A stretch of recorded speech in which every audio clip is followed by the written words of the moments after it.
Alléluia, alléluia.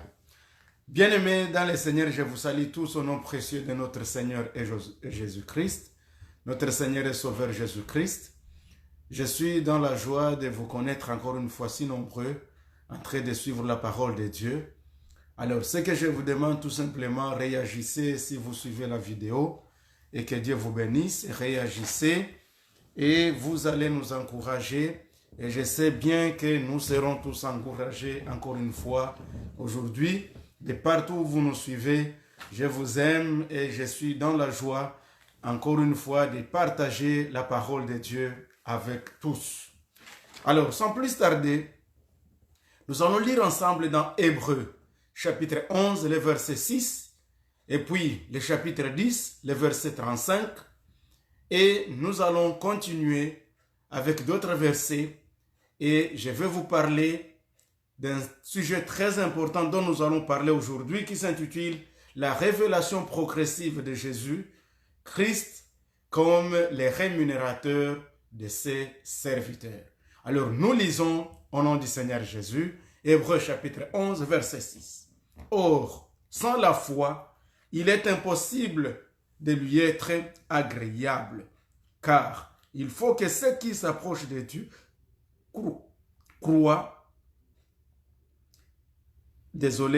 car il faut que celui qui s'approche de Dieu croit que Dieu existe et qu'il est le rémunérateur de ceux qui le cherchent. Amen. Dieu est le rémunérateur de ceux qui le cherchent. L'écrivain à l'Épître aux Hébreux, dans le chapitre 11, il se met en train de nous définir d'abord la foi. Et il nous montre que la foi est une ferme assurance. Une ferme assurance des choses qu'on espère, une démonstration de celles qu'on ne voit pas. Et il explique, il donne un exemple, il dit d'ailleurs, pour l'avoir possédé, les anciens ont obtenu un témoignage favorable. Et il dit, c'est par la foi que nous reconnaissons que l'univers a été formé par la parole de Dieu, en sorte que ce qu'on voit n'a pas été fait des choses visibles. Et il dit d'ailleurs, c'est aussi par la foi que même Abel offrit à Dieu un sacrifice plus excellent que celui de Caïn. Et c'est par elle qu'il fut déclaré juste. Dieu approuvant ses voix, ses offrandes, et c'est par elle qu'il parle encore quoique mort. Il donne un autre exemple de la foi. Il dit, c'est par la foi qu'Enoch fut enlevé pour qu'il ne voie point la mort. Et il n'est paru plus parce que Dieu l'avait enlevé. Car avant son enlèvement, il avait reçu le témoignage qu'il était agréable à Dieu. C'est ainsi qu'il va maintenant dire, oh, donc au vu de tout ceci, qui prouve que des grands hommes, que l'univers a été formé par la parole de Dieu, et c'est par la foi que nous les connaissons, et aussi que même Enoch a été enlevé. Il a été enlevé pour qu'il ne voie pas la mort. Et même Abel, qui a donné ses offrandes, parce qu'il était juste, déclaré juste devant Dieu, et ça parle encore. Alors qu'est-ce qu'il fait? Il ajoute bien, alléluia. Il dit, or sans la foi, il est impossible d'être agréable à Dieu. Mais dans cette affaire d'être impossible d'être agréable à Dieu, il dit, car il faut que celui qui s'approche de Dieu, donc il faut que toi qui aimes Dieu, toi qui pries Dieu, il te demande, l'écrivain à l'Épître aux Hébreux, il te demande d'abord de croire que Dieu existe. Et une fois que tu as cru que Dieu existe, mets à l'esprit, mets dans ta tête, mets dans ton cœur que Dieu est le rémunérateur de ceux qui les cherchent. Que Dieu paye tous ceux qui les cherchent. Dieu est un bon payeur. Dieu est un bon patron. Alors, bien-aimés dans le Seigneur, pourquoi nous allons nous atteler à ce sujet? Alors, nous allons maintenant aujourd'hui parler de la progression de la révélation progressive de ce Jésus-là. Comment Jésus se révèle progressivement comme celui qui rémunère ceux qui les cherchent, comme celui qui rémunère ceux qui les servent, comme un bon rémunérateur. Et la Bible ajoute dans 1 Corinthiens 15, verset 58, où elle nous interpelle comme quoi, bien-aimés, la Bible dit ce qui suit dans 1 Corinthiens 15, 58, ainsi mes frères bien-aimés, soyez fermes, inébranlables, travaillant de mieux en mieux à l'œuvre du Seigneur, sachant que votre travail ne sera pas vain dans le Seigneur. Donc, il rémunère ceux qui les cherchent. En d'autres termes, ceux qui travaillent pour lui, il les paye.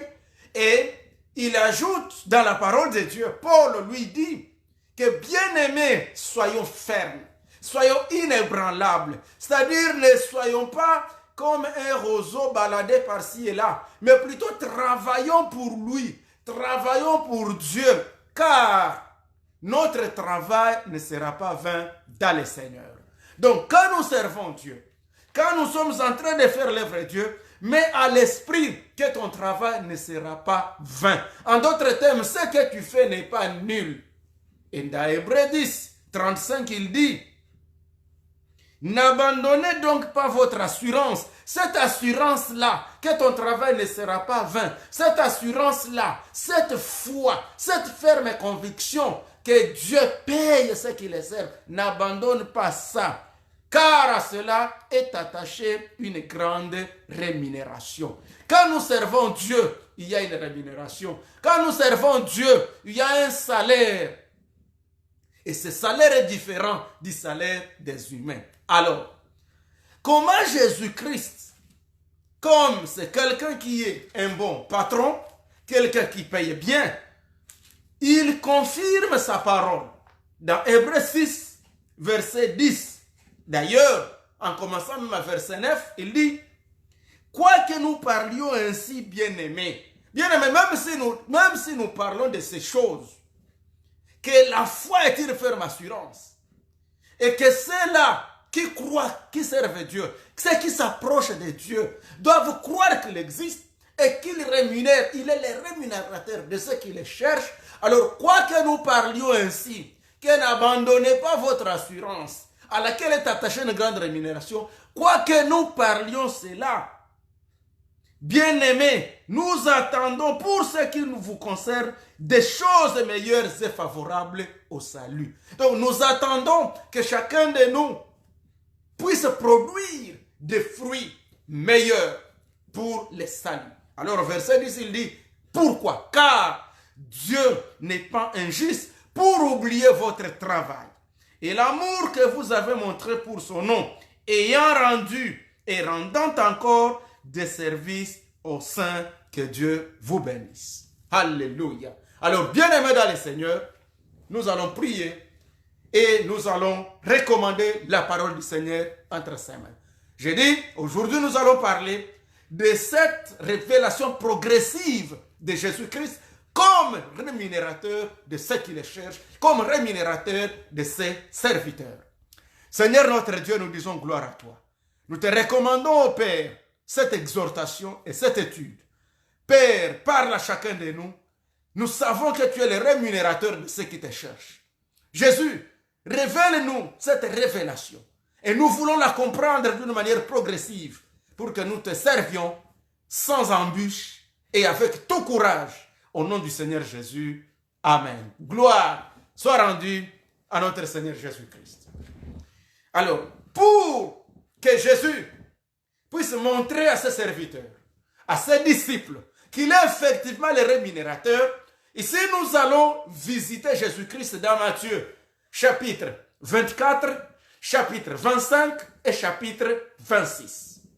Mais nous allons plus faire une étude sur Matthieu 25, et c'est là que nous allons comprendre comment Jésus-Christ s'est révélé progressivement à ses disciples, à ses serviteurs, à ses servantes, comme les rémunérateurs, les vrais rémunérateurs de ceux qui les servent. Vous savez, dans Matthieu chapitre 24, la Bible nous dit que les disciples sont venus auprès du Seigneur afin de lui poser la question concernant sur la prophétie du retour du roi pendant qu'ils étaient sur le mont des Oliviers. Il s'agit donc du discours sur le mont des Oliviers et les disciples sont venus. Comme Jésus s'en allait au sortir du temple, ses disciples s'approchèrent pour lui en faire remarquer les constructions du temple. Pendant qu'il lui faisait remarquer les constructions du temple, il s'assit sur la montagne. Mais Jésus et ses disciples, ils dirent au maître, « Voyez-vous tout cela? Maître, est-ce que tu vois la construction? » Jésus répondit, « Voyez-vous tout cela? Je vous l'ai dit en vérité, il ne restera pas pierre, pas ici pierre sur pierre, qui ne soit renversé. » Et alors les disciples dirent, « Seigneur, mais quand cela arrivera-t-il? Et quel sera le signe? » Et alors Jésus commença à leur expliquer la 70e semaine d'année de Daniel, qu'on trouve dans Daniel 9, 27. Jésus a commencé à expliquer à ses disciples les signes des temps de la fin et les signes de son retour. Quand il a fini à leur parler de tous ces signes des temps de la fin, au milieu de la 70e semaine d'année de Daniel, comment l'abomination et la désolation, ils seront sur cette terre, et Jésus lui-même, il leur parle de son retour sur la terre à la fin de la tribulation. Après qu'il leur ait parlé de toutes ces choses, ses disciples ayant bien compris, il leur a donné même l'exemple de la parabole du figuier, il leur a exhorté à la vigilance, et la Bible nous dit, pour que ses disciples comprennent bien, regardez bien, le contexte de Matthieu chapitre 25 se trouve encadré par deux grands textes. Nous avons dans Matthieu 24, ici où Jésus est en train d'expliquer à ses disciples les signes des temps de la fin et les signes de son retour. Et de l'autre côté, en Matthieu 26, Jésus est en train d'expliquer à ses disciples maintenant comment il s'en va vers Jérusalem, comment il va voyager, comment il va mourir, comment il va être sacrifié. Et il les interpelle à la vigilance et à la prière. Il leur dit, veillez et priez afin de ne pas tomber dans la tentation. Et il leur ajoute, il dit, car même moi-même, le corps est faible, mais l'esprit est bien disposé. Ici, nous voyons ces cadres. Alors, pour que les disciples comprennent qu'ils doivent travailler de mieux en mieux à l'œuvre du Seigneur, pour qu'ils comprennent que Jésus n'est pas injuste, pour oublier leur travail qu'ils font et qu'il est le rémunérateur de ce qu'ils cherchent, pour que les disciples comprennent bien qu'ils ne doivent pas abandonner cette assurance de servir Dieu, parce que cela est attaché à une grande rémunération. Jésus-Christ leur propose deux paraboles et une troisième qui est l'explication des deux premières. Et voilà ce qui constitue l'ossature du chapitre 25 de Matthieu. Alors, il commence d'abord par la parabole des 10 vierges. Jésus, il dit à ses disciples, il dit, le royaume des cieux sera semblable à 10 vierges qui, ayant pris leur lampe, allèrent à la rencontre de l'époux. Et la Bible dit, 5 d'entre elles étaient folles, ou je dirais distraites, et 5 d'autres étaient sages. Voilà la parabole dont Jésus se sert afin de pouvoir expliquer pourquoi nous devons servir Dieu, pourquoi nous devons nous donner à l'œuvre du Seigneur, pourquoi nous devons prendre cette pertinence de servir notre Dieu, car il n'est pas injuste. Effectivement, il semble être absurde de comprendre qu'à partir de cette parabole de 10 vierges et qu'à partir de la parabole qui s'ensuit, celle des talents, que Jésus est en train de nous amener à comprendre que nous devons les servir et il donnera la rémunération et qu'il va récompenser chacun selon ses œuvres. Et tout ça parce qu'il venait de leur parler des signes de son arrivée, des signes de sa seconde venue, Et il leur parlait également des signes de la fin du monde, mais également parce qu'il sait qu'il va partir.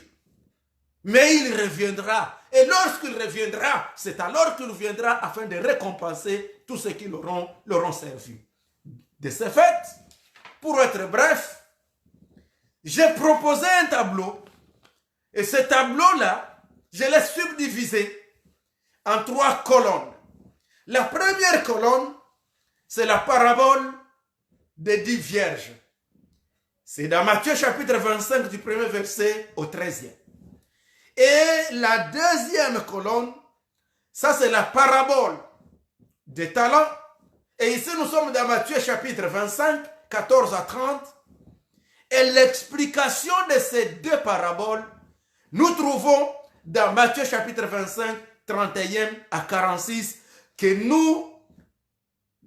a comme titre plutôt les jugements des nations ou les jugements des gentils. Voilà un peu, pour ceux qui peuvent bien regarder, voilà un peu les tableaux dont nous allons parler et dont je vais vous donner l'explication en rapport avec Matthieu chapitre 25. Voilà un peu notre texte et voilà notre tableau. Bien-aimés dans le Seigneur, je sais bien que vous avez déjà lu ce texte plusieurs fois. Et moi-même aussi, je l'ai lu plusieurs fois. Mais je sais aussi que le Seigneur va nous en parler davantage. Alors, cette révélation progressive de Jésus-Christ comme le rémunérateur de ses serviteurs, d'abord Jésus-Christ, dans tout ce texte de Matthieu, il se donne plusieurs qualificatifs. D'abord, il est l'époux dont parle la parabole des 10 vierges. Parce que la Bible dit que les 10 vierges, elles étaient toutes préparées et chacun avait pris sa lampe et elles étaient en attente de l'arrivée de l'époux pendant la nuit. Et cette comparaison, dans la parabole des talents, Jésus s'appelle l'homme qui va voyager et qui distribue ses talents à ses serviteurs. Et quand nous revenons sur la parabole des 10 vierges, la Bible dit que cette parabole où ces 10 vierges se sont divisées, elles étaient divisées en 2 groupes. Il y avait un groupe de 5 vierges qui étaient prudentes ou qui étaient sages, et un autre groupe de 5 vierges qu'on appelle ici qui étaient folles, que moi j'appellerais qui étaient des distraites. Et quand nous voyons dans la parabole des talents, il y a également 2 groupes. Il y a un groupe auquel l'homme qui voyageait a donné 5 talents et il a donné encore 2 talents et il a donné encore 1 talent à quelqu'un d'autre. Alors, je vais mettre les 2 premiers, celui des 5 et celui des 2 talents, je vais les mettre tous dans un groupe. Et celui qui n'a reçu qu'un seul groupe, celui-ci, je vais les classer dans un autre groupe, ce qui va me faire aussi 2 groupes. Plus je vais évoluer, vous comprendrez pourquoi les 5 et les 2, je les ai mis ensemble, et que les seuls, je les ai laissés ensemble pour en faire mes 2 groupes. Vous comprendrez pourquoi. Et Jésus, quand il va expliquer ces 2 paraboles, il va également parler de 2 groupes de gens. Dans Matthieu chapitre 25, 31 à 46, là aussi, il se présente, Jésus, comme le Fils de l'homme, comme le roi, comme le Seigneur et comme le Fils du Père. Il s'adresse ici aux nations. Et quand il s'adresse aux nations, il les subdivise également en 2 groupes. Un premier groupe qu'il dit qu'il mettra à sa droite, et celui-là, il les compare aux brebis. Et un autre groupe qu'il dit qu'il mettra à sa gauche, qu'il compare au bouc.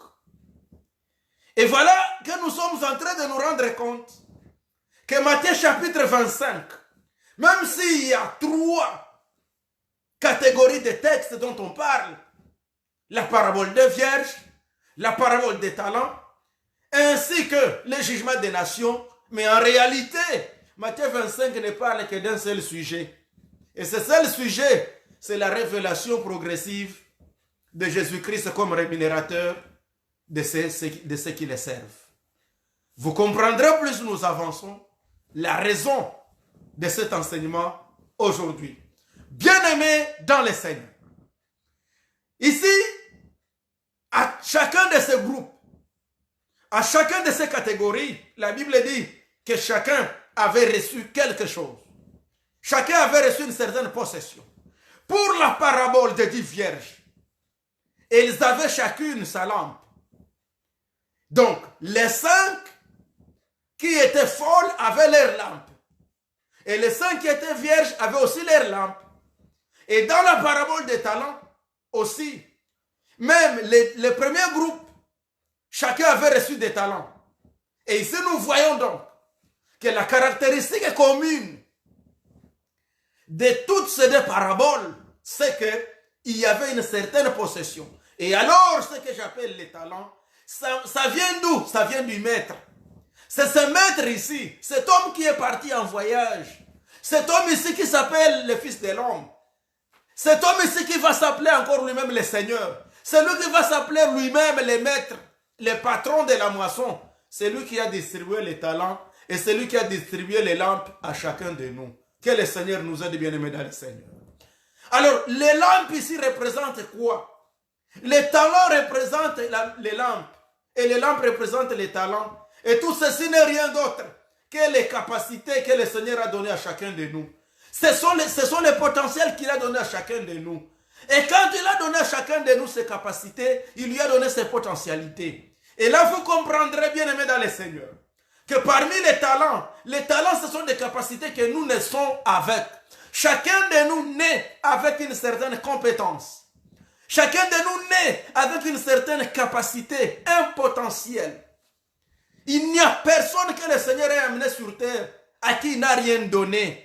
Et vous allez vous rendre compte que plus nous avançons, alors ceux qui ont reçu Jésus comme Seigneur et Sauveur, au-delà des capacités naturelles ou surnaturelles, au-delà de ce potentiel naturel, il leur a donné les dons du Saint-Esprit. Quand le Saint-Esprit vient, il vient également avec les dons. C'est comme ça que nous voyons les dons du Saint-Esprit dans 1 Corinthiens chapitre 12, 7, poursuivant. C'est là que vous allez parler des dons d'administration, des dons de guérison, des dons de miracles, des dons de foi, des dons de parler en langue, et quand sais-je encore, les dons sont au-delà des 9 que Paul a énumérés ou a répertoriés dans 1 Corinthiens chapitre 12.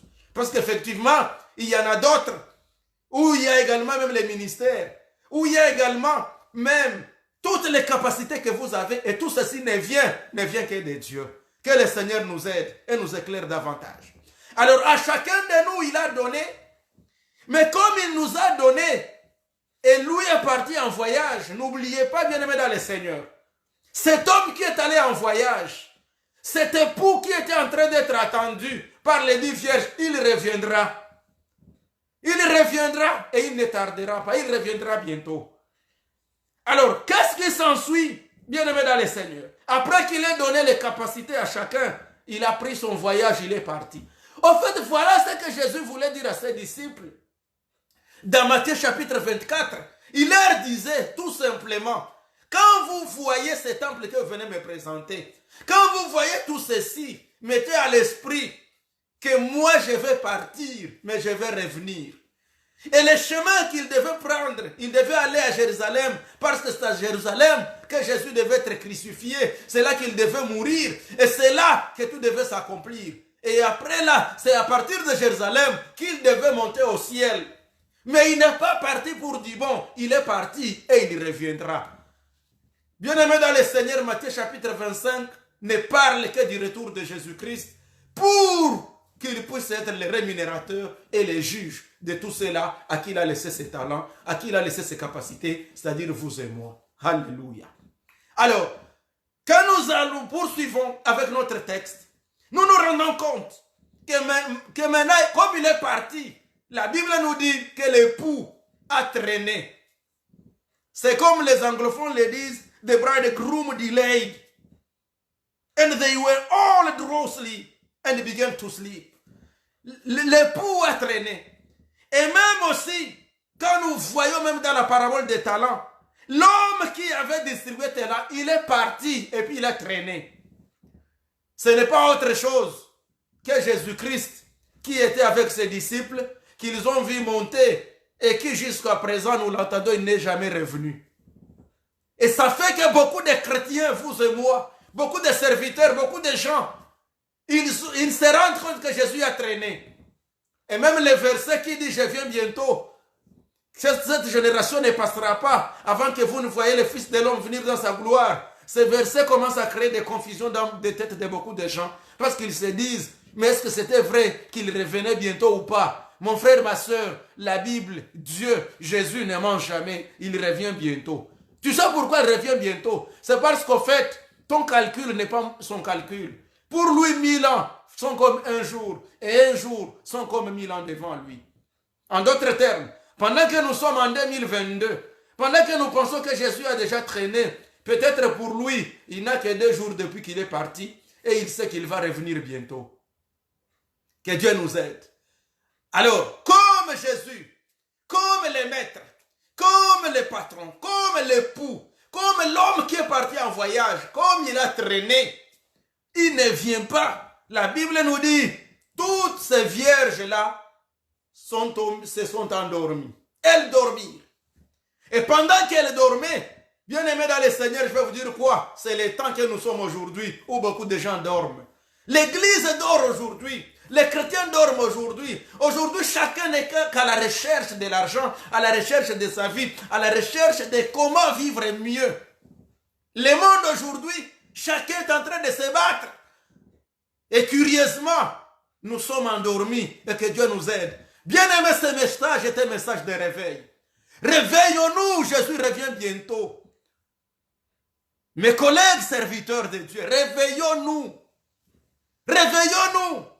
Tu as des talents, des capacités. Qu'est-ce que tu en fais? Il revient bientôt. Et la Bible nous dit une autre caractéristique commune à toutes ces paraboles. La Bible dit qu'au milieu de la nuit, un cri fit s'entendre. Il dit, réveillez-vous, réveillez-vous. Behold, behold, the bridegroom. Come out to meet him. Oh, l'époux revient. Et au même moment, dans la parabole des talents, les autres aussi, ils se rendirent compte que les maîtres, l'homme qui était parti en voyage, il est revenu. And the master settled the account with them all. Il est parti et il leur demande compte. Mais dans la parabole des 10 vierges, lorsque l'époux est venu, la Bible dit, elles se sont toutes réveillées. Ça, c'est très important. Toutes s'étaient réveillées. Et je vous assure, lorsque la trompette sonnera, tout le monde saura qu'effectivement Jésus est venu. Parce que ceux qui seront partis avec lui, ils sauront. Et ceux qui seront restés se réveilleront, se rendront compte qu'effectivement les autres sont partis et nous sommes restés. Donc tout le monde prendra conscience qu'effectivement la chose a eu lieu. Et la parole de Dieu nous dit, les 5 vierges qui étaient sages, pourquoi elles étaient sages? C'est parce qu'elles avaient mis de l'huile dans leurs lampes. La Bible dit, elles se réveillèrent, elles prirent leurs lampes, elles les allumèrent au milieu de la nuit.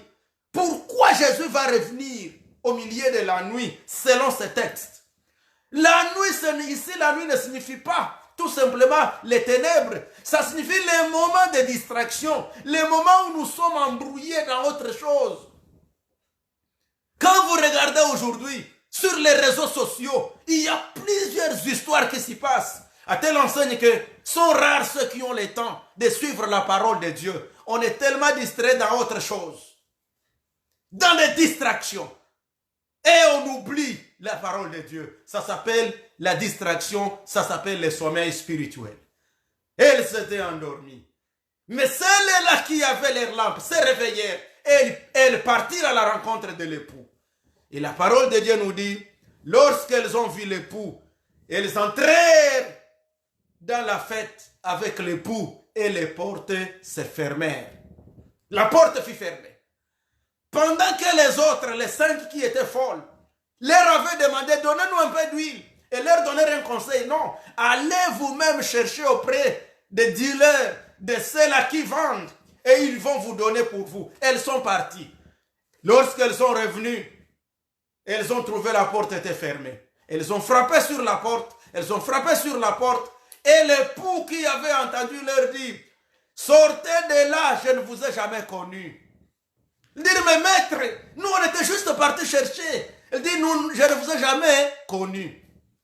Et les conseils, la Bible, Jésus donne les conseils, il dit, soyez donc prêts, car vous ne savez ni le jour, ni l'heure où viendra le Seigneur. Mes frères et sœurs, Jésus revient, mais nous ne savons ni le jour, ni l'heure. Soyons prêts. Soyons prêts. Gardons la vie de sanctification. Servons les Seigneurs. Servons les Seigneurs, bien-aimés dans les Seigneurs. Aujourd'hui, beaucoup d'enfants de Dieu, beaucoup de pasteurs, manipulent même la parole de Dieu aujourd'hui parce qu'ils veulent couvrir leurs péchés. Les gens manipulent les Écritures parce qu'ils veulent couvrir la prostitution. Ils veulent couvrir, je ne sais pas moi, l'ivrognerie. Ils veulent couvrir toutes sortes de péchés. Je vais vous dire une chose, bien-aimés dans les Seigneurs. La parole de Dieu reste unique. Et Dieu ne jugera le monde qu'en utilisant sa parole. Pas nos manipulations, pas nos interprétations selon notre volonté. Parce qu'à un certain moment, nous aimons interpréter la Bible pour plaire nos sentiments ou plaire nos amis. Parce que nous craignons que si nous disons la vérité, nous allons broncher quelques-uns. Mais sachez une chose, le maître de la moisson, il arrive. Et nous serons jugés. Que Dieu nous pardonne. Alors, quant à la parabole des talents, la Bible nous dit, le maître aussi est revenu pour demander les rapports. Quand il demande les rapports, c'est lui qui avait reçu 5 talents. Il dit, maître, tu m'as fait confiance. J'ai beaucoup aimé ce terme. You have entrusted me with 5 talents. Je ne sais pas, bien aimé dans le Seigneur, si vous savez bien que ce que Dieu vous a donné comme talent, c'est parce qu'il vous fait confiance. Alléluia. S'il t'a donné les dons de miracles, les dons de guérison, le ministère pastoral, le ministère de l'évangile, c'est parce qu'il t'a fait confiance. S'il m'a donné le ministère, s'il t'a donné les capacités, tout ce que nous avons reçu, les dons, les talents, c'est parce qu'il nous a fait confiance. Et s'il nous a fait confiance, il a besoin que lorsqu'il reviendra, que nous lui fassions aussi un rapport de confiance. Sinon, nous en serons jugés. Alors, les 5 talents, il dit, c'est lui qui avait les 5 talents, il dit, maître, tu m'as fait confiance, tu m'as donné 5, voilà, j'ai remis 5 autres. Je suis parti, j'ai fait le business, j'en ai fait le commerce, je les ai multipliés, je les ai fructifiés. Voilà 5 autres talents. De retour. Et le Seigneur lui dit, bon et fidèle serviteur. Tu as été fidèle dans peu de choses, je te donnerai des responsabilités de grandes choses. Alors désormais, entre dans le royaume de ton Père, entre dans la joie de ton Père, car tu as été fidèle dans des petites choses. Celui qui avait 2 aussi vient. Il dit, moi aussi maître, tu m'as fait confiance, tu m'en as donné 2 autres. Et de mes 2 talents, j'en ai gagné 2 autres talents. Il dit, toi aussi tu es un bon et aussi fidèle serviteur. Va aussi dans la paix de ton maître, car tu as été fidèle dans peu de choses, je ferai de toi un responsable de grandes responsabilités. Regardez, je vous ai dit, je vous dirai pourquoi. J'ai classé tous ces 2 dans une même catégorie. Tous, ils ont reçu la même récompense. Tous ont été reconnus comme étant bons et fidèles serviteurs. Et tous sont entrés dans le royaume de leur maître. Peu importe celui qui avait 5 ou celui qui avait 2. Ça signifie quoi? C'est une leçon pour nous. Tu n'as pas besoin d'avoir plusieurs talents, plusieurs capacités, plusieurs dons pour servir le Seigneur. Use ce que tu as. Et tu n'as pas besoin d'envier les ministères, ni les talents, ni les dons de quelqu'un d'autre. Toi et moi, nous avons juste besoin de servir avec ce que nous avons, avec fidélité, avec intégrité, et Dieu nous récompensera. Jésus, c'est un maître qui récompense. Voilà pourquoi je les ai classés ensemble. Alors, le troisième qui s'en vient, il dit, quand les autres ont donné le rapport, il dit, maître, c'est vrai, tu m'as fait confiance. Tu m'as donné aussi un talent. Mais moi là, je te savais que tu es méchant. Je te savais que toi, tu moissonnes là où tu n'as pas semé. Et toi là, tu ramasses, même là où tu n'as rien dispersé. Là où tu n'as rien donné. C'est pourquoi, te connaissant ce que tu es, j'ai pris ce qui était à toi. Voici ton talent. Moi, je suis parti, j'ai creusé dans le sol un trou et j'ai placé ton talent pour que lorsque tu viendras, je te remette ce qui est à toi. Et voilà, je te remets ton talent. Je te remets ta monnaie. Il pensait qu'il serait être couronné comme l'homme le plus sérieux. Vous savez, bien aimé dans le Seigneur, c'est tant que nous vivons, évitons beaucoup de nous défendre. On ne défend pas les péchés. Les péchés, on s'en répand et on les laisse. Que Dieu nous pardonne. Tu n'as pas travaillé comme il se doit. Tu n'as pas gardé la vie de sanctification. Tu n'as pas été fidèle devant le Seigneur. Ça ne sert à rien. Quand on vient te parler avec amour, on vient te reprendre, ça ne sert à rien d'amener des justifications.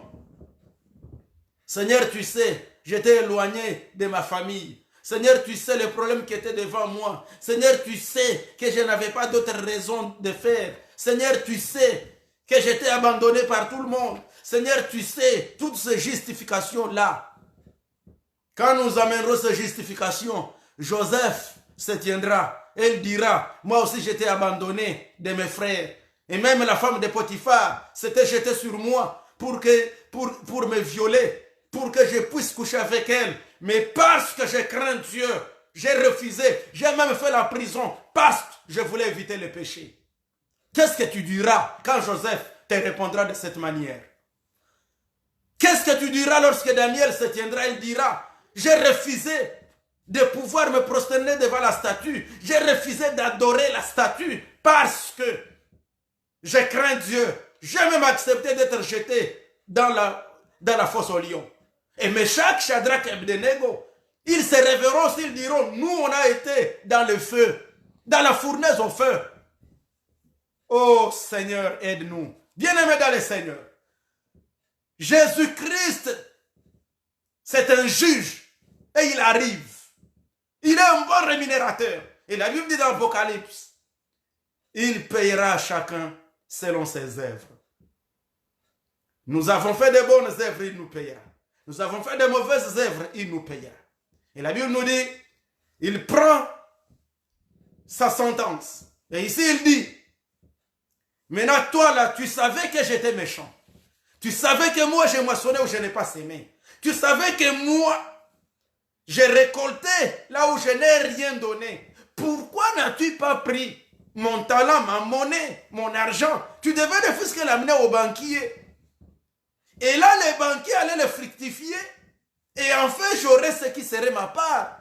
Mais comme tu m'as trouvé méchant, comme tu es méchant toi-même là, mauvais serviteur, les autres ont été appelés bons serviteurs et fidèles. Lui, on l'appelle mauvais serviteur et infidèle. On dit, prenez d'abord le talent qu'il a, donnez à celui qui en a 10.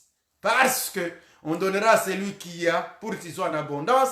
Et celui qui n'a rien, même le peu qu'il a, on lui ravira. Ça signifie quoi? Nul ne peut dire qu'il n'a rien. Tous nous avons reçu quelque chose de Dieu. Il dit enfin, jetez-les dehors dans une nuit noire, dans des ténèbres. Et la Bible ajoute, c'est alors là qu'il y aura des pleurs et des grincements des dents. Ça, c'est Jésus qui parle. Alors, quand il veut expliquer ces paraboles, Jésus, il dit, et il en sera de même à l'avènement du Fils de l'homme. Ici maintenant, regardez bien, c'est Jésus lui-même là, qui était l'époux dans la parabole aux vierges. C'est ce même Jésus qui est aussi le maître, le monsieur qui est allé en voyage dans la parabole des talents, et c'est lui qui est le Fils de l'homme, c'est lui qui est le roi, c'est lui qui est le Seigneur, c'est lui qui est le Fils de Dieu dans le jugement des nations. Voilà pourquoi j'ai appelé ça la révélation progressive de Jésus-Christ comme rémunérateur. Ici d'abord, il parle à ses disciples, mais il s'en vient, il se cache ici comme juste un époux. Et il dit, un homme qui est parti en voyage, et en fait il se révèle, il dit, et quand le Fils de l'homme viendra. Parce que c'est le terme que Jésus a aimé de tous ces noms, de tous les qualificatifs de Jésus. Quand vous lisez les évangiles, les noms que Jésus a aimé de tous, c'était qu'on l'appelle Fils de l'homme. Pourquoi? C'est parce que dans Daniel 7, verset 13, la Bible dit que le Fils de l'homme venait de Nioué. Il aimait qu'on l'appelle Fils de l'homme pour qu'on comprenne qu'il n'est pas venu de la terre, il est venu d'en haut. C'est ça effectivement, c'est parce qu'il est venu d'en haut et c'est là qu'il devait rentrer. Et c'est pourquoi la Bible dit dans Jean, personne n'est monté au ciel sauf celui qui est venu du ciel et qui y est remonté, le Fils de l'homme Jésus-Christ. Alors le Fils de l'homme, quand il viendra, il dit comme un berger sépare les brebis de ses boucs, il dit, moi aussi, je mettrai à ma droite les brebis que je vais appeler les justes, et je mettrai également à ma gauche les boucs qui seront considérés comme les injustes. Et ils se diront, et il dit, en ce temps-là, quand il viendra dans sa gloire, alléluia, bien-aimé, Jésus reviendra dans sa gloire. Jésus revient dans sa gloire avec des myriades et des myriades d'anges avec lui. Comme Jude 1,14 le dit, lorsqu'il va venir Jésus dans sa gloire, alléluia, arrivant dans sa gloire, la Bible dit, il prendra ceux qui seront à sa droite et il leur dira, vous, entrez dans le royaume de votre Père, dans le royaume de Dieu qui vous a été préparé depuis la fondation du monde. Et il donne la justification. Il dit, parce que j'avais faim, vous m'avez donné à manger. J'avais soif et vous m'avez donné à boire. J'étais nu et vous m'avez vêtu. Il dit, j'étais malade, vous êtes venu me rendre visite. Il dit, j'étais en prison et vous êtes venu me rendre visite. Et la Bible dit, les justes lui diront, mais Seigneur, quand est-ce que nous on t'a vu malade et qu'on est venu te rendre visite? Quand est-ce que nous on t'a vu nu et on t'a vêtu? Quand est-ce qu'on t'avait vu dans cette situation, on t'a aidé? Et le Seigneur leur dira, oui, lorsque vous avez fait quelque chose pour l'un des plus petits, c'est à moi que vous étiez en train de le faire. C'est le rapport. En d'autres termes, lorsque nous sommes partis voir les malades, lorsqu'on a prêché l'évangile, lorsqu'on est parti aider, lorsqu'on a nourri les autres, lorsqu'on a été touché par les problèmes des autres, c'est Jésus qu'on est en train de servir. Et c'est alors qu'il va nous récompenser pour entrer dans son royaume. Et il dira à ceux qui seront à sa gauche, il leur dira, vous, méchants, vous êtes maudits par mon Père. Alors vous là, entrez dans la punition éternelle. Entrez dans le feu éternel qui a été préparé pour les diables et ses anges. Mais vous aussi, parce que j'ai été malade, vous n'êtes pas venu me rendre visite. J'ai été affamé, vous ne m'avez pas nourri. J'ai été en difficulté, vous ne m'avez pas secouru. Alors vous là, allez là où est réservé Satan avec ses anges. Et ils lui diront, Seigneur, nous aussi, quand est-ce qu'on t'avait vu dans cette situation? Et il leur dira, c'est lorsque vous n'avez pas fait pour les uns parmi vous, pour les plus petits, c'est à moi que vous ne l'avez pas fait. Et il dit, jetez-les dehors. Et ce sera, la Bible dit, ce sera les pleurs et les grincements des dents. Je vais vous dire, bien aimés dans le Seigneur, je m'en vais petit à petit vers la conclusion. La progression relative, c'est-à-dire la révélation progressive de Jésus comme le rémunérateur, comme j'ai commencé à vous montrer, d'abord servons le Seigneur, parce que notre travail ne sera pas vain dans le Seigneur. Et aussi, il n'est pas injuste. Mais pour que Jésus fasse comprendre à ses disciples qu'il va rémunérer, qu'il sera le juge, que le temps arrive, il a commencé à leur montrer les signes des temps de la fin et les signes de son retour. Et après, il leur présente l'image des 10 vierges et l'image des talents. Pourquoi il leur présente ces deux images? C'est parce qu'il progresse. Sa progression, c'est que d'abord, il se présente comme un simple époux. Et après, il évolue pour se présenter comme un homme qui va aller en voyage. Et après, il se présente comme un maître qui reviendra lorsqu'il sera venu de son voyage. Et enfin, il conclut pour leur dire, cet homme-là dont tu es en train de parler, cet époux-là, cet homme qui va, ce n'est rien d'autre que le Fils de l'homme que je suis. Ce n'est rien d'autre que le Seigneur moi-même. Ce n'est rien d'autre que moi qui suis le roi. Et je vais vous dire, je suis le Fils du Père. Et je vais vous dire que je viens bientôt. Je vous laisse le ministère. Je vous laisse le travail. Je vous laisse l'œuvre travailler. Votre travail ne sera pas en vain. Et je reviens et je vais vous payer chacun selon ses œuvres. Et ça, c'est lorsque nous lisons dans Apocalypse, chapitre 21, le verset 4, la Bible dit que lorsqu'il viendra, il essuiera toute larme de leurs yeux. Et la mort ne sera plus. Il n'y aura plus ni deuil, ni cri, ni douleur, car les premières choses auront disparu. Et quand nous allons dans chapitre 22, au verset 12, la Bible dit ce qui suit. Apocalypse 22, 12. Voici, je viens bientôt, et ma rétribution est avec moi, pour rendre à chacun selon son œuvre. Que Dieu nous aide. Je suis l'alpha et l'oméga, et le premier et le dernier, le commencement et la fin. Heureux ceux qui lavent leurs robes afin d'avoir droit à l'arbre de vie et d'entrer par les portes de la ville. Gloire soit rendue à notre Seigneur. Et enfin, l'écrivain du livre Apocalypse, il dit, oui, je viens bientôt. Celui qui atteste ces choses dit, oui, je viens bientôt. Amen, viens, Seigneur Jésus. Que la grâce du Seigneur Jésus soit avec tous. Ici, c'est Apocalypse. Bien-aimé, je conclus en disant ce qui suit. Ma conclusion, c'est que, en rapport avec ce texte que nous venons de lire tous ensemble, voilà un peu les résumés de quelque chose.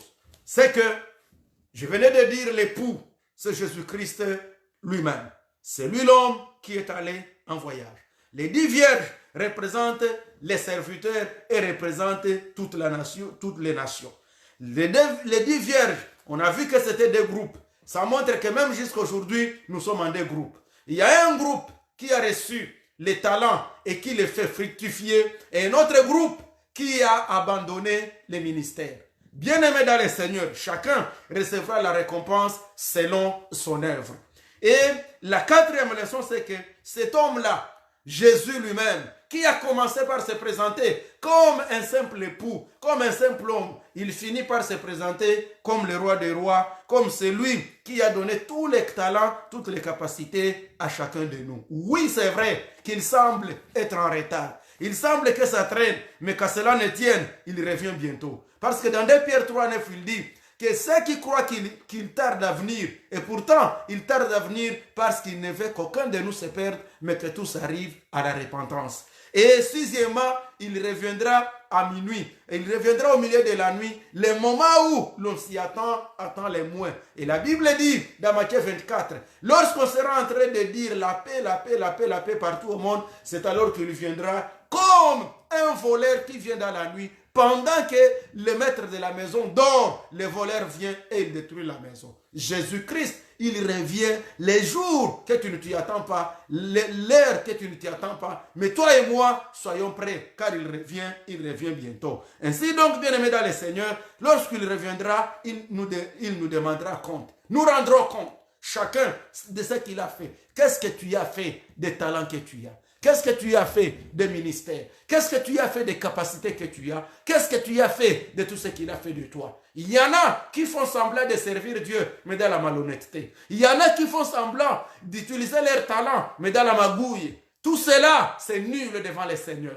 C'est comme si vous avez caché. Ne manipulons pas les Écritures. Ne manipulons pas les dons. Il y a ceux qui ont reçu les dons, mais ils les manipulent pour la destruction du peuple de Dieu. Et Dieu ne nous pardonnera pas ces choses. Que Dieu nous pardonne et que Dieu nous aide. Aussi, bien-aimés dans le Seigneur, les serviteurs qui étaient bons, qui étaient prudents, ils mettent de l'huile dans leurs lampes. De l'huile, c'est-à-dire l'onction du Saint-Esprit. Nous avons besoin de la présence du Saint-Esprit. Nous avons besoin d'être réveillés. Si tu sens comme si tu étais en train de sécher, mets-toi à genoux et nous allons prier. Et l'onction du Saint-Esprit va descendre sur toi et tu dois te réveiller. Et tu dois prendre le nouvel élan. Tu es appelé pour la mission. Tu es appelé pour l'évangélisation. Tu es appelé peut-être pour l'intercession. Tu es appelé pour prier pour les malades. Tu es appelé pour confesser des paroles de foi, pour encourager les autres, pour visiter les gens. Réveille-toi et mets-toi à l'œuvre. Le maître de la moisson, il arrive bientôt et il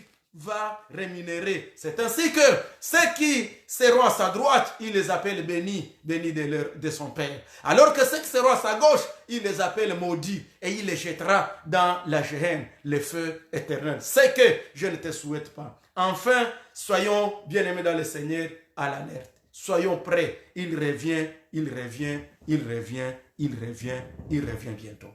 Alors, si vous avez découvert la pertinence de cette révélation progressive de Jésus comme rémunérateur, alors, si vous avez compris la pertinence de votre appel pour le service du Seigneur, et si vous avez découvert les dons, les talents que vous avez reçus, alors fructifiez-les pour la gloire de Dieu, et alors vous serez récompensés dans son royaume.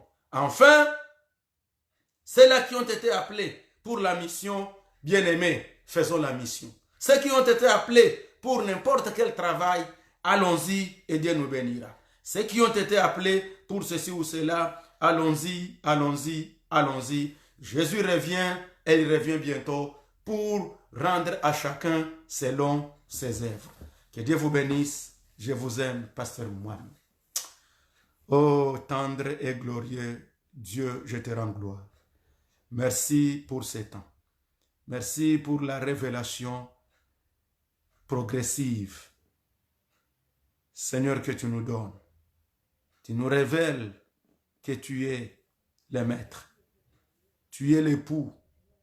Tu es le Fils de Dieu. Tu es le Fils de l'homme. C'est toi qui viens. C'est toi le roi que nous attendons. C'est toi qui jugeras le monde. Pardonne-nous, Seigneur, là où nous n'avons pas travaillé à ton œuvre, de mieux à mieux. Car nous savons qu'il est écrit, maudit soit l'homme qui fait ton œuvre avec paresse. Ça, c'est dans Jérémie 48, 10. Pardonne-nous, Seigneur. Je prie pour tout celui qui a suivi cet enseignement et celui qui le suivra les jours, les mois ou les années à venir. Que ce soit une grande révélation et que tu remettes tes serviteurs à l'œuvre. Que ceux-là qui travaillent, tu les encourages davantage. Et que ceux-là qui sont dans le sommeil, tu les réveilles. Au nom de Jésus, bénis-nous, Père. Amen. Amen. Que Dieu nous bénisse. Amen.